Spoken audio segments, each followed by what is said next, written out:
More information on this shooter. So according to the Broward County School District Superintendent Robert Runcie, he said potentially there could have been signs out there, but we didn't have any warning or phone calls or threats that were made. But his classmates, the shooter's classmates, say he was a well-known threat at the school. A lot of people were saying that it was going to be him.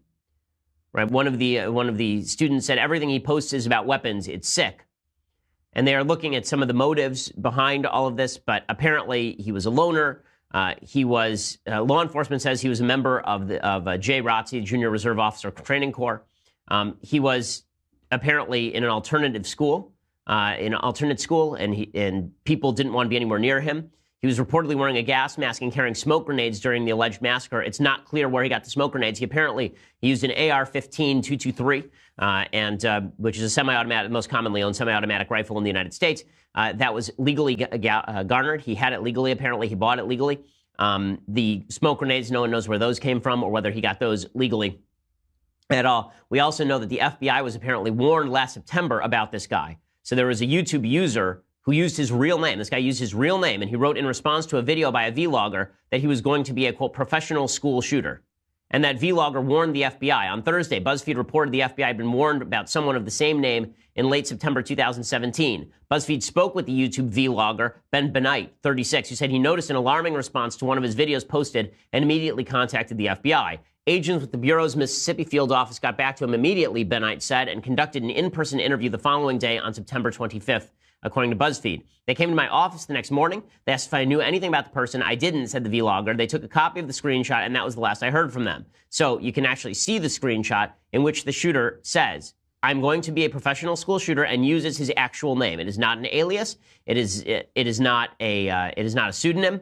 Benight told BuzzFeed that around 4:30 on Wednesday, 30 minutes after they took the shooter into custody, Special Agent Ryan Furr of the Miami FBI field office contacted him about the shooter. He said, quote, I think we spoke with you in the past about a complaint you made about someone making a comment on your YouTube channel. I just wanted to follow up with you on that and ask you a question with something that's come up, if you wouldn't mind giving me a ring.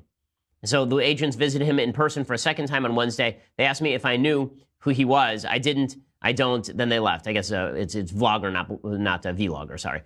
In any case, the FBI refused to acknowledge that they made this call or that this guy was on their list.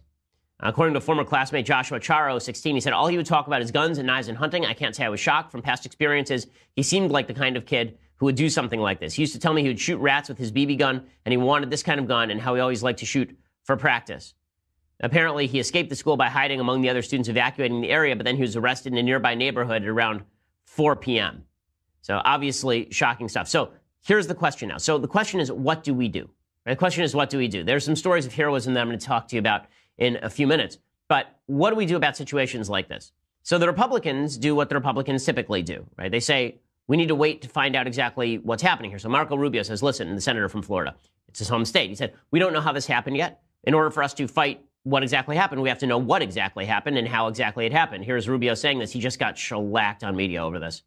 It's not only because people don't know how this happened. I mean, who this person is, what motivated them, how did they get a hold of the weapon that they used for this attack. I think it's important to know all of that before you jump to conclusions that there's some law that we could have passed that could have prevented it. And there may be, but shouldn't we at least know the facts? And so I think that you can always have that debate.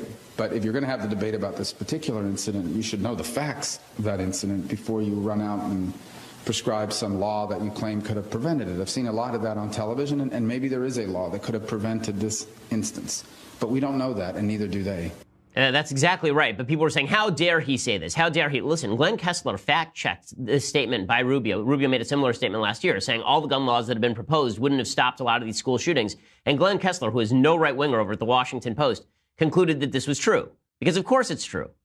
Right? The fact is that in this particular case, here's the deal. In a country with 300 million weapons, there are 300 million guns in the United States. If you are determined to go and hit a soft target with no security present, you are going to find a way to do it. You are. It is not hard to illegally obtain a gun in the United States. Forget about the rules. It is not hard to illegally obtain a gun in the United States. It is not hard to make illegal modifications to a legally obtained weapon. It is not difficult to carry out a terror attack. And this was essentially a terror attack. There is no reason that you can't do that. Which brings us to question number two. There are two questions. One, what can we do to minimize the chances that this happens? And number two, how do we maximize the chances that the response time is the shortest so that we can kill somebody like this before they're able to do any more damage? So the answer to question number one, there are some things that we can probably do. Jim Garrity over at National Review has suggested, for example, that we really crack down in more harsh fashion on straw purchasers. Straw purchasers are people who buy a gun and then transfer it illegally to somebody. So I buy a gun legally, and then there's somebody I know who can't get a gun, and so I transfer that gun legally to that person. That makes me a straw buyer. That's illegal. In the last 10 years or something, only 44 people have been prosecuted in serious fashion as straw purchasers, despite the fact that there are thousands of these people who are out there, right? That obviously needs to stop. Would that have stopped this school shooting? No, because this guy had no criminal record. There was no record of him having been institutionalized, I believe, for any significant period of time that would have barred him from owning a weapon. And that means that it's very difficult to see how he wouldn't have been able to get the weapon. The only way he would have been able to be barred from having the weapon is if the FBI did their damn job, right? If the FBI actually investigated, found this guy, warned local law enforcement. Now, apparently, this shooter was also on the radar for local law enforcement. Apparently, his mom had called up, his mom, I think, recently passed away. Apparently, his mom had called up the police and they'd had like sit-down sessions with this kid. So there were a lot of red flags. Everybody was warning about him and nobody was able to do anything. So maybe one of the things that we should do as a preventative measure is make it easier to involuntarily commit somebody like this who sounds like he's a sociopath. And maybe we should make it less difficult for family to say, listen, we can't control somebody like this. This person is dangerous. Right now, the law in most states across the United States, is that we will only put you on a 48-hour hold, a 48-hour psychiatric hold if you are a danger to yourself or others. Right? And then if you can show that you're not a danger to yourself or others, we release you again. Well, that's probably not enough. Right? Involuntary commitment in the United States is incredibly difficult, very, very tough. Maybe that needs to change, because how many of these school shooters have been people who should have been in psychiatric care? It sounds like this guy was crazy. It sounds like that Jared Lee Loughner in Arizona was crazy. It sounds like that James Alsop, what was his name? I can't remember his name. The evil guy who shot up a theater in Aurora, Colorado. That guy was crazy, obviously. Adam Lanza, the shooter in Sandy Hook, was a crazy person. Right? All of these people should have been forcibly incarcerated for psychiatric care. They were not. There's something wrong with that system. I mean, we have to have heavy screening. We don't want innocent people being forcibly institutionalized, but we do want to make sure that if you have a real mental illness and you're a threat to others, that you're not out on the streets able to walk into a school and start shooting it up. So that's something that there are a couple things you can do right off the bat to stop this. Background checks, would that have stopped this case? No, because again, there was nothing for them to check. He had no criminal record. And the only way that you could presumably stop somebody like him from buying that weapon is to ban the weapon outright, ban the sale of the weapon outright. So that's what the left is starting to propose now, is let's ban the sale of the weapon outright. That probably would not have stopped this particular case because, again, if you are determined there are too many guns in the United States to prevent the illegal sale of a gun to somebody who wants one. And unless you're willing to undergo a full-scale gun confiscation, in which you're talking about hundreds of millions of weapons across the United States, which would not go down without significant violence, particularly in gun-heavy areas, then you're not talking in the real world. You're just not speaking about things that are happening in the real world. In Australia, the gun violence rate has gone down at a lower rate than the United States. Despite the gun confiscation only took 1/3 of the guns. That was the gun buyback program in Australia. And it's illegal for people to own guns. 2/3 of the people who owned them still own them. So the idea that people are just going to turn over their weapons is insane. It's not going to happen. So then it becomes a question of what can we do practically? And a lot of the measures that the left talks about wouldn't do anything practically when they say ban assault weapons. Okay, so what do you mean by assault weapon? You mean the grip? Or you mean the way that the stock attaches? And what are you talking about assault weapon? You're going to ban all rifles? Because, again, you're going to need a mass confiscation if you actually want that to work. So this is where the rubber hits the road. There are a lot of polls that suggest that Americans want more gun control. These polls are pretty much meaningless. They're about as meaningless as the polls that say that Americans want spending cuts. Right? We want spending cuts until you tell us what it is that you want to cut. Americans want gun control until you tell us what it is that you want to control. If you're telling us that you want background checks, we're pretty much all for that. They exist. If you buy from a federally licensed firearms dealer, as happened in this case, and you fail the background check, you can't buy that gun. That exists. People on the left like to talk about the gun show loophole, the idea of hand-to-hand transfers. There's not a ton of evidence that that is connected to crime, hand-to-hand transfers, that I legally sell my gun to Mathis, for example. And there's not a lot of evidence that that has any impact on crime. But that's not stopping the left from making hay while the sun shines politically. And that's where I really object, is, again, going back to the original point, people on the left continue to insist over and over and over again that if I want to look specifically at what measures they're pushing, then this means that I'm doing something wrong. Instead, I should just give them a blank check because something terrible and evil just happened. Okay, and just the Democrats and the media respond to this shooting with their usual excitement and alacrity. Right? They are not excited, obviously, that people got shot, but excited that now they get to push this issue into the forefront once again. So Debbie Wasserman Schultz, she comes out and she says, it's not too soon to talk about this. Now, what the left never says is what this is. I say it's never too soon to talk about gun control. Okay, what do you mean by gun control? And what does that mean? What specific proposal are you putting on the table? And if you don't have one, then what exactly are we talking about here? I hate vague terminology. I think that it's useless in politics and it's counterproductive in politics.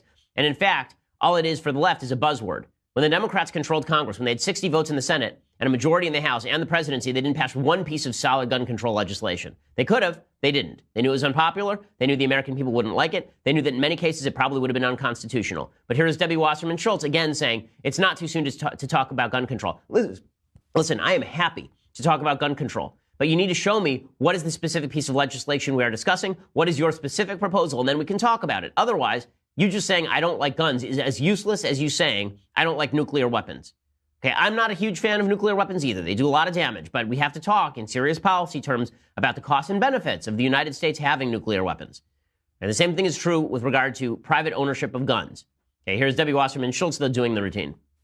It's absolutely not too soon to yet again say that something has to be done about access to guns in this country. But just as important, something has to be done about making sure that people who have mental health challenges get the help that they need. Okay, so if we all agree with that on the mental health challenges, that people who have mental health problems ought to get the help that they need, then we need to strengthen the system. I think we all agree on that. And there are ways that we can strengthen the enforcement of preventing mentally ill people from getting guns. In the state of California, a couple of years ago, there were 30,000 people in the state of California who were on the rolls as people who should not be able to own guns that we knew owned guns, and we had a 20-person team trying to track them down and take away their guns. Okay, that ain't going to cut it. So stronger enforcement would be useful here. And here, there should be some points of agreement. Will there be? Unclear. One of the reasons that there may not be is because when it comes down to actual boiling down of this stuff to legislation, things become a lot more complicated. So, for example, there are a bunch of people online who have now been claiming that Donald Trump rolled back an Obama rule on background checks for gun ownership, that they blocked it, that they struck down an Obama-era regulation blocking gun sales to the mentally ill, right? This is the line. CNN ran it, The Hill ran it, NPR ran it, right? The idea being that Republicans made it easier for mentally ill people to get guns. That is not what the House Republicans were doing. That is not what it was. Charlie Cook writes about this over at National Review. He says, this was yet another sordid episode of the press is having a breakdown coupled with a special installment of celebrities tweet falsehoods without knowing it. Contrary to the AP suggestion, the background check system remains in place. Contrary to the Hill's implication, the rule change in question did not repeal the limitations on the severely mentally ill. None of that happened. Because most people read headlines and ignore the articles underneath, both Twitter and Facebook were full of talk last night about the perfidy of the House. So here is what exactly happened here. Okay, there was a rule. That Obama-era rule was not that gun buyers must obtain background checks or that the mentally ill are barred from buying guns. And it wasn't an NRA initiative. It was an ACLU initiative, right? The NRA and the ACLU both supported what the House did. Why? Because here's what it was about. The rule would require the Social Security Administration to forward the names of all Social Security, disability insurance, and supplemental security income recipients who use a representative payee to help manage their benefits due to a mental impairment to the National Instant Criminal Background Check System. So, bureaucrats within one federal agency would be able to say that old people who are no longer able to take care of their finances should have their guns removed from them and be used. This should be used as a definition of mental defective. There are a bunch of problems with this. So as Charlie says, on separation of power grounds, the prospect of the Social Security Administration playing judge, jury, and executioner is flatly intolerable. On due process grounds, there is nothing to recommend the measure. On statutory grounds, it seems clear the SSA was acting ultra vires, out of their authority. And as a political matter, the vacillation of the Obama administration, which insisted simultaneously that incidents of violence continue to highlight a crisis in America's mental health system and that it was not attempting to imply a connection between mental illness and a propensity for violence, was downright embarrassing. Again, the link also between financial acumen, being able to take care of your finances, and being able to own a gun, that link is really weak. I know a lot of people who are not capable of handling their finances, and most of those people are still able to handle a gun. It doesn't matter. The left trotted out this nonsense anyway all day yesterday, and you're still seeing it today. Blumenthal, Senator Blumenthal from New Jersey, from Connecticut, rather, Richard Blumenthal, he was doing the same routine as Debbie Wasserman Schultz, however, and blaming Congress for not doing enough, even though he can make no specific proposal that would have stopped what happened yesterday. This one is the 18th school shooting just this year, but also the day-by-day deaths that are preventable, and we have an obligation to prevent. Congress has been complicit. Congress bears responsibility. So when they say Congress has been complicit, then you hear the MSNBC host go, right, yes. It just shows you how stupid this whole conversation is. Explain how they've been complicit. Explain the law that they should have passed that they didn't pass. Explain what they did wrong. Don't just say Congress has been complicit on a broad level and that something bad happens. Congress isn't God. Okay, there's certain things that should have been done here. It sounds like the FBI blew it, and our great hallowed FBI. But the idea that Congress is responsible for this without mentioning what proposal Congress voted down is beyond insipid. Also, the left keeps implying, for example, there are a bunch of pieces of misinformation going around today. Another piece of misinformation going around. The NRA is paying off politicians to be pro-gun. That is not the case. Okay, there was a rumor going around on the left. Stephanie Ruhle, I believe, on MSNBC, was suggesting that it's just terrible that there was one senator who received $3 million over the last 10 years from the NRA. Okay, that senator spent $30 million on his last senatorial race alone. If you think that he moved from anti-gun to pro-gun because the NRA paid him off, you're an idiot. Another piece of bad information that you're seeing parroted by the media. There's a group called Everytown. Everytown is a gun control group. And Everytown said that there were 18 school shootings in the month of January. Now, you may be wondering, why didn't I hear about those school shootings every single day? The answer is because there were not 18 school shootings in the month of January. There were more like 3. Okay, even one is terrible. But there were no mass school shootings. And the ones that exist are bad enough without you having to blow it up to 18. Right? We can go through them. Right? ABC News said there were 18 school shootings in the first 45 days of 2018, according to Everytown. And New York Daily News said the same thing. But that's not true. Okay, twice, so they counted these as gun incidents on campus. Twice, someone shot themselves on a school grounds. One incident on January 3rd featured a man shooting himself in a former school's parking lot. On January 10th, a teen killed himself in an Arizona elementary school bathroom. Okay, that is not a school shooting. That is a school suicide. Okay, 4 times, a bullet was fired through a school or dorm's window. A gunshot on January 4th was fired at a high school in Seattle through an office window. No one was hurt. On January 10th, a shot was fired shattering a California University classroom window. No injuries reported. The same day in Texas, a bullet was accidentally fired through a classroom wall at the Grayson College Criminal Justice Center. No one injured. On January 15th, a bullet traveled through a residential hall's dorm room. No injuries reported. On January 25th, a Mobile, Alabama high school student fired a gun on campus. No injuries. On January 26th, shots were fired from a car in a parking lot. No injuries. On February 5th, a 3rd grader pulled the trigger on a cop's gun. No one was injured. On February 8th, a shot was fired inside Metropolitan High School. No one was injured. Okay, there have only been a few cases in which someone was injured other than the shooter. January 22nd in Texas, a teenage girl was wounded by shots from a semi-automatic handgun. At the same day, a 14-year-old boy was injured in a shooting in Gentilly, Louisiana. February 1st, 5 children were injured in an accidental shooting, so that's not even a purposeful shooting, it's accidental. And finally, on February 5th, a teenager was shot and injured outside a high school. There are only 3 deadly shootings, apparently, in the last 45 days. So that is still awful. Every one of these is awful. Every one of these is tragic and terrible and an act of evil. That does not mean that 18 happened. So I think that it's just important to get the statistic correct. Like, this is you wonder why people don't trust the media. It's because the media don't bother to do any of this. They just give you the bottom line, 18 school shootings. And then the minute you dig into it, you realize there were not 18 school shootings. There were 3. Right? A football player was shot and killed in Winston-Salem, North Carolina. In Benton, Kentucky, 2 people were killed. Another 15 shot at Marshall County High School. January 31st, there was a fight that broke out at a Pennsylvania high school, and a 32-year-old man was shot and later died. So that is not the same as what the media have been telling you. But the media's malfeasance here has been really quite awful. And we're going to talk about the media.